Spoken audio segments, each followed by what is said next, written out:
Hi, everybody. It's Sam Bennett from theorganizedartistcompany.com. Best-selling author, Sam Bennett from theorganizedartistcompany.com, right? And we're going to start today with praying. We're going to start today just quieting our heart and mind and being still for a moment and focusing on this moment. This moment. We spend so much time in the imagination of the past and our imagination of the future, but amazing things happen when you bring your consciousness to this moment. So put aside anything that might distract you, turn off your phone, close the door, and go ahead and maybe drop your shoulders sort of down and back. See if you can't open up some space around the back of your neck. I don't know about you guys, but I've been having a neck soreness lately, and it's mostly from computer stuff. So see if we can't straighten up a little bit. And we'll start with some breathing. We'll inhale for 4, hold for 7, exhale for 8. We'll do that 3 times, and I'll count us through it. And then I'll just say whatever comes to me to say. We'll pray for as long as we pray. You ready? Okay. Let's inhale, 2, 3, 4. Hold, 2, 3, 4, 5, 6, 7. Exhale, 2, 3, 4, 5, 6, 7, 8. Inhale, 2, 3, 4. Hold, 2, 3, 4, 5, 6, 7. Exhale, 2, 3, 4, 5, 6, 7, 8. Inhale, 2, 3, 4. Hold, 2, 3, 4, 5, 6, 7. Exhale, 2, 3, 4, 5, 6, 7, 8. Mother, Father, Creator, God, we come to you in this moment so full of breath, so full of blood, so full of life, so full of connection. We feel our hearts beating, moving the blood through our body, moving the energy through our body so we can move our energy through the world. I feel like I can hear everyone's heart beating. I feel like if everyone's heart beating were a light, I could see it pulsing. Can you see it? Can you see everyone's light? And what about the lights of your neighbors? What about the lights of the people on the street outside? What about the lights of the people in the next town, in the next state, the people you love all around the world lit up? The people who are ending their lives, the people being born, their light. And the light beams out and pulses and interconnects, and we're part of it. All the animals and all the living things and even the rocks and the earth itself lit. And we're part of it. We're not too big for it. It's not too big for us. This is our home. It's designed especially for all of us to be here together in this way, to connect with one another, to feel the grace of the energy that fuels us, to feel the deep creative urges that make us do things and make things and say things and smile at strangers and cook good food and tell good jokes. Oh God, we are so grateful to co-create this reality with you. We are your hands and feet. We are your pulsing light. We know that now is the only time there is. We know that all light is met by joy. When we step back and we see the interwoven world of light, and we feel ourselves so safe and at home in it,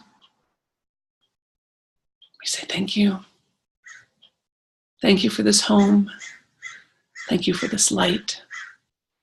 Thank you for this energy. Thank you for this time. Thank you for this, my heart.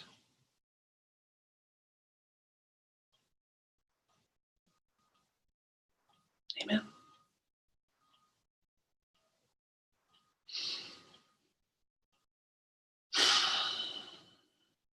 Thank you. Thank you for doing that with me.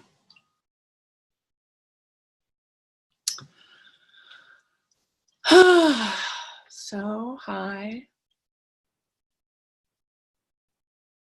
I'm really trying to stay in the feeling of the prayer, even though I have that like teacher leader thing of like, okay, let's move forward. I'm like, no, let's just stay in this space. Like, that's right. I don't have an agenda. That's right. Nothing needs to happen. My goal, my personal goal with this time is the reason I called it Sam Unscripted is so that, and I try not to tell any story that I've told before, which is a challenge because I've been teaching for a long time and I've got a lot of really good stories. But it's part of the side effect of doing a lot of press for the books. You know, when I get interviewed on podcasts or summits or even just when I'm teaching my own material, you know, Luke sometimes, you know, he's in the house when I get interviewed and I'll finish and walk into the back room where he is and he goes, you know, how'd it go? And I said, oh, fine. He goes, greatest hits? I'm like, yeah, greatest hits. And that's fine. It's good to say the same thing over and over again. You know, people need to hear it, and a great teaching story is a great teaching story. But I like having these moments where I really don't know what I'm going to say next. I don't know what's going to happen next. I'm not thinking about it.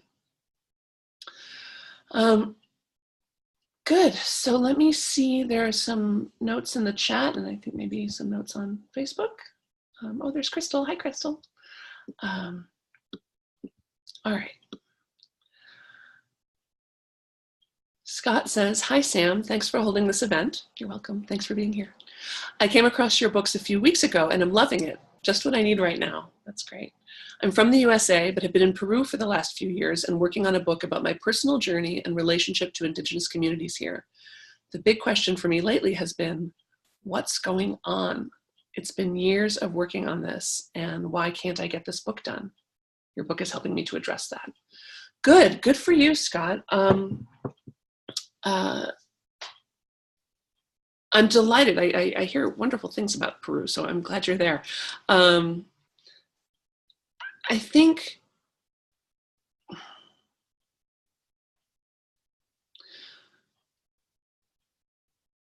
one of the things I notice about the creative process, and this is something I have talked about before, but I'll try to say it in a different way, is that it involves a lot of contradiction. It involves a lot of things that seem to oppose themselves, but in fact are both true at the same time.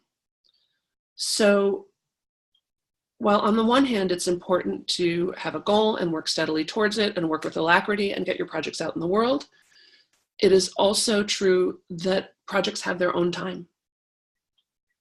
And I think, I mean, the way I do it, we talked about this even, I think, a little bit last week on this event. For me, it's like I sort of feel into the box, or like it's like I'm feeling on the top shelf of the closet. And like if nothing's there, if it's like, nope, nothing's there, then I know it's just not ready yet. It's just not time. And this is true for all of you. If you've got projects that have not made it out into the world or that you haven't completed, it's only because it hasn't been the right time. It just hasn't been the right time. And we know this if this isn't just me sunshining all over you, this is real, because we know this because you've done lots of other things. It's not like you haven't gotten anything done. You've gotten lots of things done, just not this thing. But just because it's not going according to your timetable doesn't mean that it's not unfolding in the right way. And on the other hand, you know, we do have inner resistance. We do sometimes resist our own good. We do sometimes keep our foot on the neck of our project. We do sometimes stifle it or slow it down. So the answer is really to turn within, you know, to really go deep with yourself and and poke around and see, you know, am I the problem? Am I the roadblock here? Am I the one not doing my work? Or is it just not been the right time? And if it's not the right time for the whole project, what is it the right time for? You know, is it the right time to just set it aside and make a little note in your date book, like, okay, I'll see you in April. Like, I'm going to forget about this for a little while I do other things. Is it the right time to bring in a collaborator? Is it the right time to really up your discipline around it and say, you know what, I'm going to block out 3 hours every Monday, Wednesday, and Friday and keep that time as sacred as if I were paying Sam $1,000 an hour to be there with me and get that work done. You know for yourself what's going to work and what's worked before for you. But I'm constantly amazed and suddenly quite moved by how much the timing of things takes care of itself. And how much, I just had this happen the other week. I had a project that's been sitting on a shelf for years now. Years. And it all of a sudden has come to life. And like, they handed me a check and it's a go. Like, it's a go. I'm like, really? And we'll see. I'll let you know. But it was a wonderful reminder to me that, wheels are spinning that you don't know about. And sometimes you're not ready spiritually or emotionally. Sometimes the circumstances aren't right. Sometimes, like I said, you need a collaborator or you need someone to leave your life. So I want you to be serious with yourself, but I don't want you to be too hard on yourself, if that makes any sense. And if you want, this is just a little bit of teaching, but if you want, you can do that right hand, left hand exercise. Sometimes it's called Big Buddha, Little Buddha. So you take your dominant hand. For me, I'm right-handed, so I would take my right hand and write the question, like, what's going on? Why can't I finish this? And then let your non-dominant hand answer, kind of without thinking about it. And yes, your non-dominant hand writing will look like kindergarten mass murderer, which is fine. And it'll probably say something, mine usually says something kind of cryptic. And then I write back like, well, what does that mean? And then my left hand responds, and you can sort of go back and forth like that. And sometimes that can really reveal something fun and interesting. I like doing that game because, first of all, my left hand always seems to have a different personality every time I do it. And because it's just me talking to me, I don't feel the need to be very special about it. Like I can, my right hand can say, what the fuck does that mean? My left hand can be like, grow up. Like, really? Yes. Like I can sass off to myself. And, one time I was doing it and it's like the character of my left hand was like an old Appalachian woman on a porch, like rocking and being like, yep, nope, quit asking. I was like, okay. And another time it was sort of this wolf totem, just like communicating with my wolf totem animal through my left hand. And the last thing my left hand said was, follow me, bring lipstick, which I thought was excellent advice. So do with this what you will. Let's see. Rob says, I bought each of my 3 adult daughters your book. Oh, thank you. I have a paper copy, a Kindle copy, and an Audible copy. Oh, Rob, you're my favorite new person. Lynn says, thank you, Sam. I feel blessed to be the person I am and to be with you all here. I feel blessed that you're the person you are too. I'm glad you're here too. Scott says, I'm finding that making clear boundaries, especially honoring my needs in the morning to open space for creativity before starting Facebook, email, news, etc. It feels when I'm in these inner spaces for creativity, the mind wants to trick and say, now isn't the time, and therefore move on and not write. Oh, Scott. Well noticed. Good noticing. Okay. First of all, you can know that sometimes that voice in your head communicates the opposite of what is true. So the voice that says, we're like toddlers, right? I'm not tired. I'm not tired. Oh, that means I'm tired. right? It's not the right time to write. Oh, that means it's the right time to write, right? I was just thinking in the shower this morning, actually, I wondered if this would come up. I was thinking in the shower this morning about how the voice in our head that we sort of think of as like the logical, real voice is actually like the voice of a crazy person. And contradictorily, like our real inner wisdom, our real creative voice, our real inner wisdom, we treat that like it's a crazy person.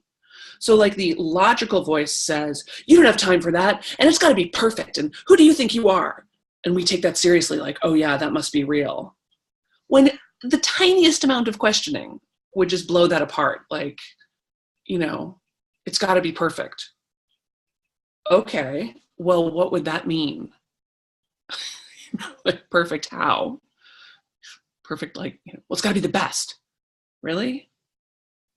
Better than Mary Oliver? Better than Alexander Calder? Better than Van Gogh? Better than what? Better, you know, like, who's counting? Like, you start to poke at it, that makes no sense. You know, there's competition and you're behind. Really? Who's keeping score? What competition? Like, but we take that voice so seriously. You can't do this. Really? Could I try? Because I kind of think I could. Right? But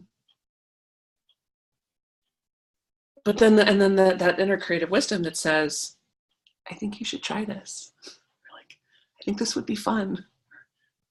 You know, here's an idea. I'm like, that's crazy. No one can do that. But in fact, again, you question that voice a little bit, like, oh, that does seem kind of interesting. Tell me more about that. And your inner wisdom just has like so much to say and give you, and it's all so real and true, and you feel so relaxed. And, you know, the truth is relaxing. The truth is relaxing. Anytime you get that tense, squunched up, I can't do this, this is stupid, nobody wants this, who do I think I am? That's all just a giant lie. It's a giant fucking lie. I don't know why I was going to not swear. Let's swear. It's a giant fucking lie. So you got to know which ones those thoughts are that are crazy people thoughts, and like paint them some color. I paint mine pink in my mind so that when it comes through, I'm like, oh, look, there's that thought that's crazy. Years ago, it used to be about my weight. I would obsess about my body and my weight and how awful it all was. And finally, I realized that, like, that I had turned that into like mental worry beads. Like, it was just sort of my go-to thought. And I realized, oh, if I start worrying about my weight, that means I'm bored. And so instead I would start to think like, really, Sam, you don't have anything more interesting to think about? Like, because if you don't have anything more interesting to think about than your body, you should reconsider your life. You know, like, you should get a project. And it kind of worked. Do you have any advice on maintaining these creative boundaries with inner pressures to not go there and social pressures such as a visiting neighbor? Yeah, just maintain the creative boundaries. I mean, really, my first half hour in the morning is absolutely sacrosanct. I will not check email. I will not go on Facebook. I have to do my prayer and meditation work. I have to do my writing. I have to make my cup of tea, read the paper, and sort of enter the day in a civilized manner. I can't do it any other way, and I refuse to. And that very rarely gets interrupted or changed. And the more you do it, the more you want to do it. It's like any habit. The more you do it, the more just you almost can't not do it. And when I don't do it, I watch my life go completely sideways. Like, I can't concentrate. It's bad. So yeah, just keep doing it, and just tell your visiting neighbor, like, hi, I love you. I'm so glad to see you. I'm actually busy with something right now. Can we talk at 10:30? Or can I come by and see you this afternoon? So yeah, you just have to tell people no. Don't answer the phone. Don't turn on the text. Keep your phone away from you. Don't even look at it. Oh, Deborah says, I'm going to be in Cusco in June or July. I'd love to meet and hear about your work. Right, and Roxana is in Lima, I think. So you could all have a little organized artist company, Peruvian. Oh, I'm hilarious. Peruvian. It's Scott says, well put. Rob says, well put, Scott. I find many people confused by my need to just sit and stare out the window thinking. Yeah, no, you need white space. You need time. I once heard the guy who founded Kinko's, the copy place. It's now FedEx Kinko's. I heard him deliver a keynote, and he's hilarious, and he doesn't do email or computers at all. And he's like, yeah, I talk to a lot of young entrepreneurs, and I don't know how you guys get anything done. You're so busy all the time. It's like, I need naps. I need like white space. I need long walks. Like I need to be with myself before I can be productive. You know, that's part of his productivity process, is these long periods of time where it looks like nothing's really happening.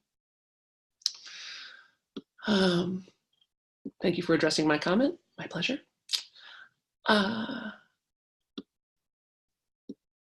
Let me check on Facebook and just see if anybody's got some questions or comments over there. I don't want to neglect you. Roxana says, yes, Roxana's here too. Yay, so yes, party in Peru, you guys. Nixie says, being in the moment. Yes, good. Paula says, hi, good to see you. Hi. Okay, let's see, back on the Zoom. We've got a lot of comments here. Rob says, Sam, I wanted to give you a huge compliment for 2 particular things I saw in your book. Oh, yay. I've read many of the books you referred to, Covey, etc., but you have a true artist's take on this. The 2 things are adding the word sometimes. What a brilliant move. Yes, I love that too, right? And for those of you who don't know, it's just the task of taking any criticism, whether it comes from outside or inside, and saying sometimes, right? So you're so stupid.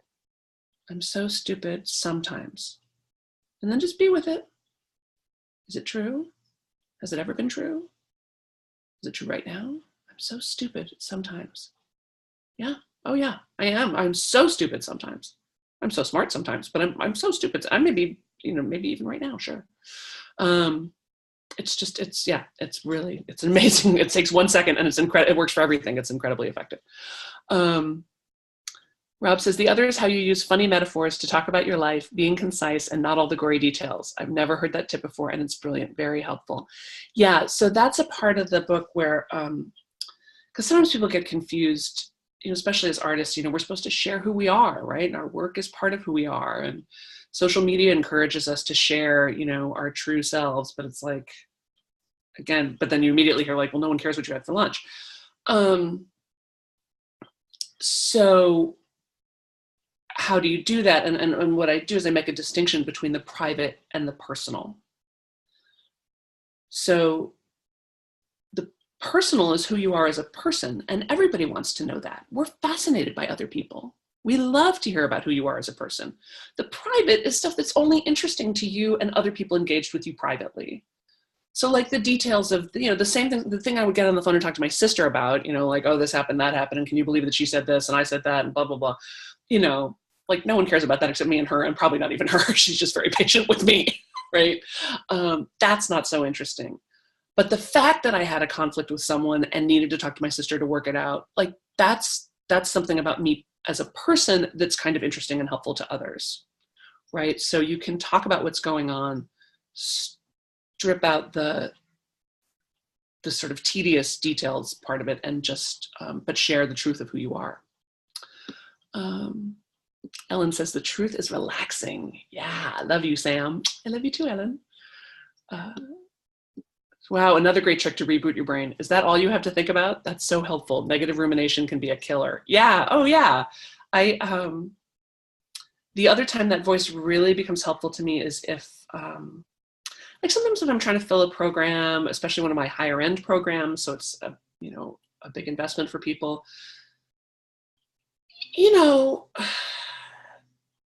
it can be challenging to sell somebody something that's going to change their lives, because most people don't want to change their lives. Even those who talk about wanting to change their life, to take that actual step that's really going to change your life is a big deal. So sometimes I end up having to circle around to people a couple of times and be like, are you sure? Are you sure? Are you sure? And, I never want to feel like I'm being pushy or, I don't mind seeming salesy because I am selling something, but, I don't want to feel like I'm putting undue pressure on people. But on the other hand, I know that sometimes you need a couple of invitations, or you need to hear the invitation in a different way or on a different day. And so the voice in my head, similar to the like, really, is that all you have to think about, Bennett? Get more interesting. Is the voice that says, Samantha, do you want to help these people or not? And immediately that like snaps me right to attention. I'm like, oh, right, I do want to help them. So I don't care if I'm emailing them for the 9th time, like if it's still on my heart that I think they should join the program, if they're still on my mind, then I'll write them and say, you're on my mind. I think you should join this program. But that's what sort of leapfrogs me over my own shyness and my own insecurities around things. It's like, do you want to help them or do you not want to help them? So that might be good too. Deborah says, retreat in Peru. Yes. Rob, I like Google's Voice's do not disturb feature. Calls go to voicemail and can be transcribed more or less accurately. Yeah. Deb says, even watching TV has become complicated. 3 controllers, 5 content providers, lots to keep track of. It used to be 2, 4, or 7. Yeah, I agree. And we're sort of in between systems on TV now. Like there's still regular TV and network TV, but then there's satellite TV, and then there's the internet providers. And are you watching on your computer or your phone or something else? But it's only TV. You're not going to miss anything. Nothing bad happens when you don't watch television. And I love TV. I'm a big fan. Don't get me wrong. But know what you're using television for. I mostly use TV to sort of ramp down at the end of the day because, as you can tell, it gets very active up here, and it can take a little bit for me to calm down. So I usually either read or watch TV, and I kind of want it to be comforting, right? So I'll like put on like Top Chef for the 900th time, and I like TV when nothing bad happens. So I like the reality shows, like they recover a couch. That's about it. But there's great storytelling out there too, and a lot of beautiful work. So just be clear with yourself about what you're watching TV for, what purpose that activity serves in your life, and then let that make the decisions rather than their programming make the decisions, right?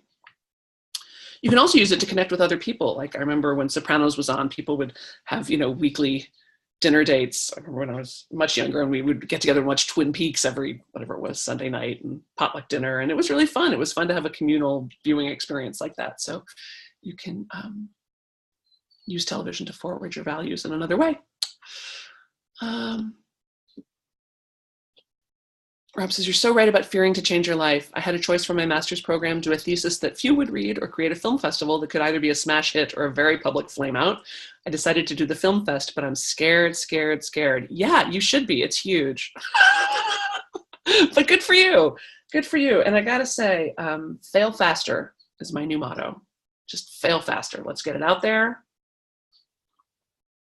See if anybody cares. You'll learn so much more from the things that nobody responds to, because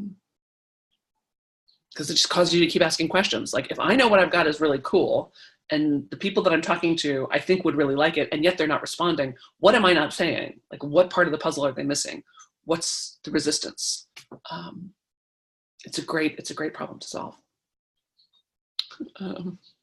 Martin says that chair is still very cool. I've got to remember to tell my dad that you guys like this chair. He's going to be so complimented. Yeah, it's great. Good. Let's see anything happening on Facebook. Scott says, I'm not sure why I can't see the Facebook comments that people are making, but Sam just mentioned other comments of people in Peru. Who else is around here? Yeah, so there's the Zoom. This is going out on 2 platforms. It's going out on the Zoom platform. So people who are tuned in on the Zoom webinar are commenting in the Zoom webinar chat, but it's also going out on Facebook Live. So people who are on Facebook are commenting in the Facebook posts. That's why I read the comments aloud so that everybody can hear both. But yes, Scott, meet Deborah and Roxana and the other Peruvians. Yeah. Let's see. Oh, good. You guys are making social arrangements. I love it. Good. He says, that's a right. Nothing bad happens if you don't watch TV. It's true, except for that tsunami warning you missed. Well, you know, it happens. I actually live in a tsunami zone, so yeah, it happens. And we did just have all the flood and mudslides, and yeah, it was pretty horrible. Good. He says, well, if you do your next book, you can reach out to me and I'll write you a kick-ass testimonial. Awesome. Thank you. I'll take it. Good. Anything anybody else wants to ask about? Martin says, do you have any more books planned, Sam? Yeah, I do. I have a book that I've been working on for a while that I think is about, I worked on it for quite some time, and then I sort of put it aside for this last year. But I think that's coming back. What's your next project? My next project is this. Every Friday at 10 Pacific, tell your friends. I'm doing a class tomorrow that I've never taught before on platform building, a writer's and artist's guide to platform building, how to create, like, sort of the creative way to create a tribe of rabid fans. And I'm super excited because it's totally different than anything I've ever taught before. I mean, I've taught things about attracting people and marketing, but I'm sort of doing this in a whole different way. So that's fun. What else am I doing? We're doing a bunch of experimentation this year. This is what I was saying about fail faster. This is the year that we're sort of going to try a bunch of new stuff, kind of with the idea that most of it probably won't work, just in order to see what does work, or what about some things work, or what do we like about what does or doesn't work. And it's very freeing. It's a very charming way to run a business when you're just like, all right, we can actually afford to make at least this much of a mistake, you know. The business is stable enough that we have this room for error. So what do we want to try? And so I think we're gonna experiment with some smaller high-end retreats, like 8 or 10 people. I think we're gonna do a summit. I think we're gonna do a podcast starting later this year. So yeah, we've got, I started thinking the other day about a new course I might teach in the fall. So we'll see. We've got a bunch of new stuff. And we've got Get It Done. I'm going to teach Get It Done again in February. So if you haven't taken the Get It Done class, it's the material from the book, but I teach it live. So keep your eye on your inbox for that. Scott says, something that comes to my mind, from our conversation about deciding to embark on a creative project is understanding if you are really internally ready to do something. I find myself making social commitments for events or collaborations only to having to go back on my word afterwards, realizing my creativity time and personal time is more important right now. For me, this comes down to a struggle with being in integrity, holding to a compromise, and being sure it's the right time to make one. Not sure if this makes sense, but just in case you have thoughts on this. Yeah, I do. Not surprisingly. So, two things. One, that am I internally ready for something, I think is kind of a bullshit question. My experience is that if the opportunity is in front of you, you're ready for it. You may not feel ready for it, but you almost never feel ready for it. You're a terrible judge of whether or not you're ready for something. In the same way that you're a terrible judge of most of things. I mean, you all can assume that you're about 100% better at what you do than you think you are.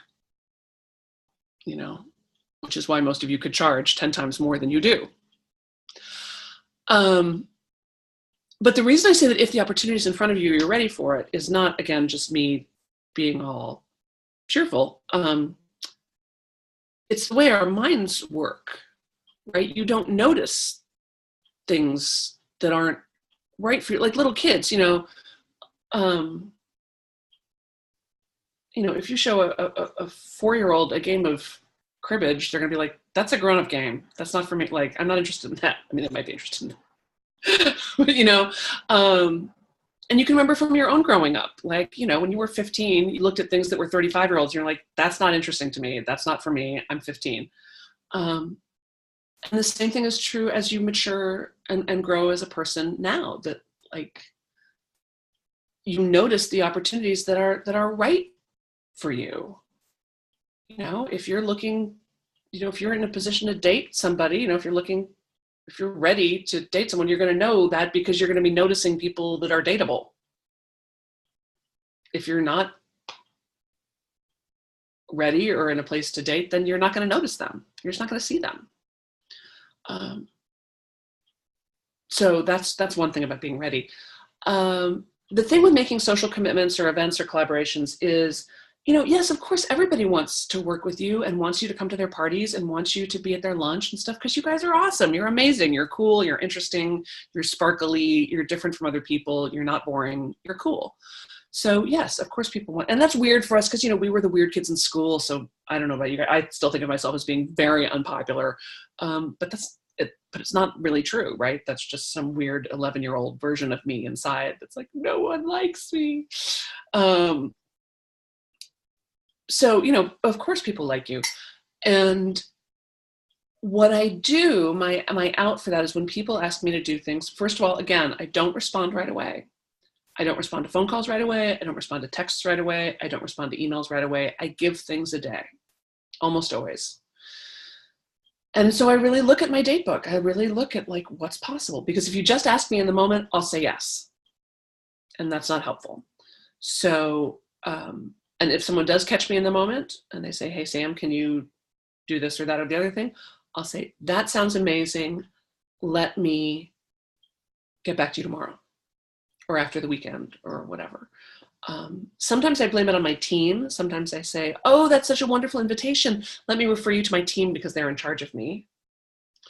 But sometimes I say, you know, that sounds lovely. Thank you so much for thinking of me. Let me get back to you. And the thing is, when you do that, when you take that minute, then if you call them back and say, thank you so much for thinking of me, I'm afraid I'm really just not available, you know, because I'm working on this project, that people always say, okay, because they know you thought about it. You know, if you say no in the moment, say, hey, can you do this? You say no. They're like, really? Are you sure? Because so-and-so will be there. It'll be fun. You should do it. Yeah, so just tell people you need to think about it and then get back to them and tell them no. And if you want to say, you know, I can't right now, but please think of me next time. I'd love to help you with you. You know, maybe there's some other way I can help or some other way we can get together. So, yeah. Martin says, I think the failure thing is genius. Scott says, also, it looks like a lot of comments are not appearing to those who do not post their comments to go to, all panelists and attendees. Yes, so those who are on Zoom, all panelists and attendees. Oh, here's the other thing I was supposed to tell you guys. For those of you on Facebook, if you go to the upper right-hand corner of the Facebook stream where the little 3 dots are, there should be a way to turn on an alert that says like, alert me when Sam is live or something like that. So then you'll get an alert every Friday morning when I do this. How's that? Let's see. Ellen says, I say this before you finish this video. I love these Sam Unscripted gatherings, especially the prayers. Thank you so much for doing this. My pleasure. I'm so glad you like it. Oh, Erin Clendenin joined. Hi, Erin. I love you. Sonia says, greetings, Sam, and gratitude for these. Could you talk a bit about the 360 group you've referenced a number of times?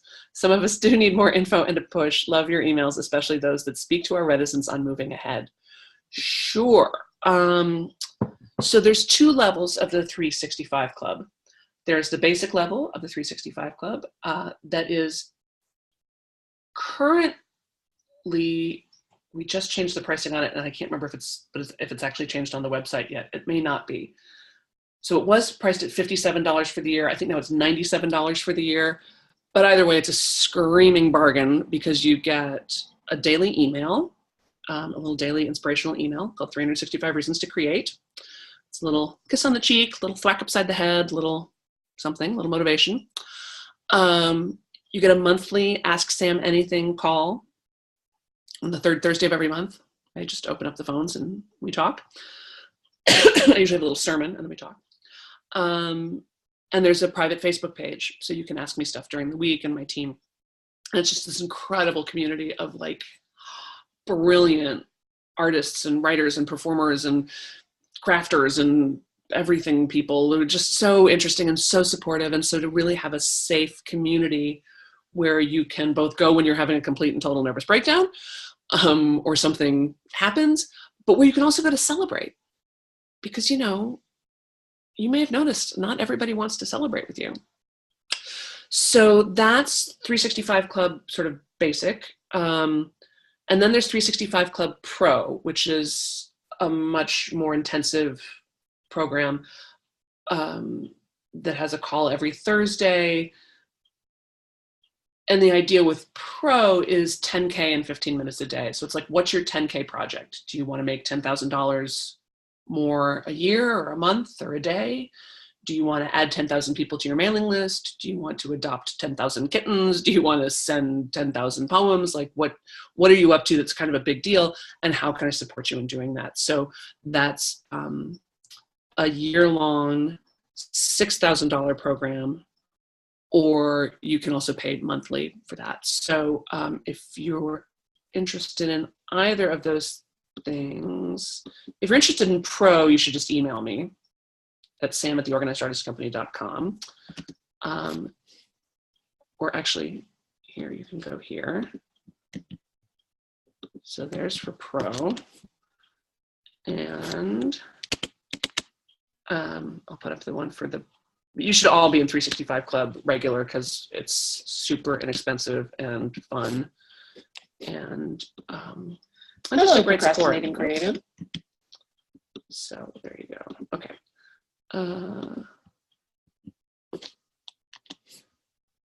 Good, and I'll put these on the Facebook page too. Thank you for asking. That's very sweet of you to inquire.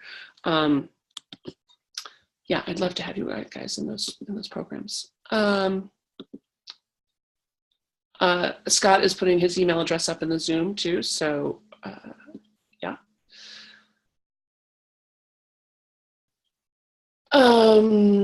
Good. Anything else anybody wants to say or think about? There's also the Writers and Artists platform call tomorrow. It's only $150 and it should be pretty great. Let me find the link to that.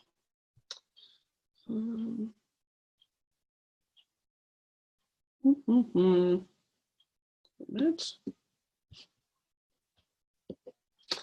You guys can watch me type, it's exciting. I should probably have these links prepped, but I always think of this as like not a sales thing, so I'm not sort of not in my sales mind, if that makes sense. Yeah, here's for Writers and Artists Guide to Platform Building. It's going to be super creative. I'm so excited about helping y'all figure that out, because it's such a challenge and it's so important no matter what you're doing. I don't care what you're up to. And again, like with everything I do, it's really about figuring out what's the right way for you. Right? It's not like, well, you have to have a Facebook following, or you have to be on Twitter, or you have to do blogs, or you have to have meetups, or you have to, it's not about that. It's about figuring out what's the, what are your quote unquote competitors doing, the other people in your space, and how can you differentiate yourself and do the stuff that you love to do, that you would do anyway, that feels fun and exciting and that, is easy for you to do, and that just sort of magically attracts the people that you want to be attracting to your space, whatever that space is. Mary says, do you know if you will repeat or do another session of tomorrow's platform call? I'm busy tomorrow. Somehow a lot of seminar webinar stuff is happening this weekend. I don't have a plan to do it again. There will be a recording. If you sign up for it, you'll absolutely get the recording. And, like all of my stuff, it's satisfaction guaranteed or your money cheerfully refunded within 30 days. So if you get it and get the recording and don't like it or whatever, you can get your money back. And you can also email me too if you listen to it later and then you've got questions. You can always ask me those. Martin says, really looking forward to the platform building class. Sign up, people. Right on. Good. Anything else anybody wants to ask or was wondering about? Anything? You're concerned about or You had that feeling of like, oh, I couldn't say that. That would be cool. I couldn't say that. All right, then I will pray us out. This has been so fun, you guys. Thank you so much for being here. Thank you for your books in this session. Much appreciated. Oh, Mary's has just asked how your musical's going. Well, we have a meeting on Saturday afternoon, tomorrow. I guess that's tomorrow. So yeah, I'll know more. I'll know more tomorrow, and then I'll know more again in a couple weeks. So, but yeah, thanks for asking. It's exciting.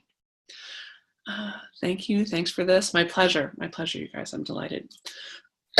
All right, let's pray again. We'll see. Now somebody typed something, and I took off my glasses. Hold on. Oh, thanks. You're welcome. All right, let's do some breathing and see what there is, what Spirit has to say to us right now. Ready? Let's inhale, 2, 3, 4, hold, 2, 3, 4, 5, 6, 7. Exhale, 2, 3, 4, 5, 6, 7, 8. Inhale, 2, 3, 4, hold, 2, 3, 4, 5, 6, 7. Exhale, 2, 3, 4, 5, 6, 7, 8. Inhale, 2, 3, 4, hold, 2, 3, 4, 5, 6, 7. Exhale, 2, 3, 4, 5, 6, 7, 8.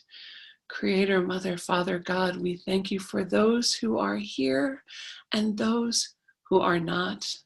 We thank you for those who have gone before. We thank you for those who are coming after. We thank you for these full hearts that spill over with so many ideas and so much love, so much color and so much music, so many words, so much poetry, so many images. We feel like bubbling over like a pot. We see these creative people moving through the world, making the world a better place, looking at everything and saying, how could that be better? What's the story? How can I connect more deeply with the world? We are the storytellers. We are the song makers. We are the ones who make sense of the chaos, who make sense of emotionality, who make sense of the world and say, this is the world. So others can recognize themselves in it and say, oh, that's my world. I belong here. I'm safe. I can do it. I'm capable. I'm a hero in my own life. I can do it. Our work helps other people know they are not alone. Your work lets other people know that they are not alone. Loneliness is an illusion that kills. Loneliness is an illusion that kills people. We must pierce the veil of loneliness. Our work must pierce the veil of isolation. It must reach out between people, between our heart and someone else's heart, between your heart and someone else's heart, to create a bridge, a circle, a place of knowing, a place of unity, a place where the ego boundaries dissolve, the little things that we think differentiate us go away, and we see each other heart to heart, person to person, earth to earth, animal to animal, and say, we're just here, we're just breathing and eating. We're here together, we're the same. We're the same. We're the same. We tell the same stories. We smile at the same babies. We rejoice in the same flowers. We're awed by the night sky. We're all the same. And in a world that seeks to divide us, we unite. In an economy that's dependent on manufacturing need, we say sufficiency is here. We're so grateful to be together, to know that we are sufficient unto ourselves. We are capable of doing the work in front of us, that the world demands that we do the work in front of us. We no longer let ourselves off the hook. We're not going to buy our own excuses anymore. We're not going to delay. We're not going to dissemble. We're not going to put it off. We're going to let our work out in the world, full knowing that it makes us vulnerable, full knowing that it might fail, full knowing that we don't know. We don't know what will happen. The alchemy of art is what happens when it hits the air, when it hits another person, when they contribute back to you. It's changed. It's not just what's in your mind, it's what you make and bring out into the world. Let your life be your art. Let your creativity fuel the conversations you have today, the way you travel in the world today. Show up. Show up with your full self. We need it. We can't stand it when only half of you is here. We need all of you and all of your good work. Thank you for the opportunity to do this work. Amen.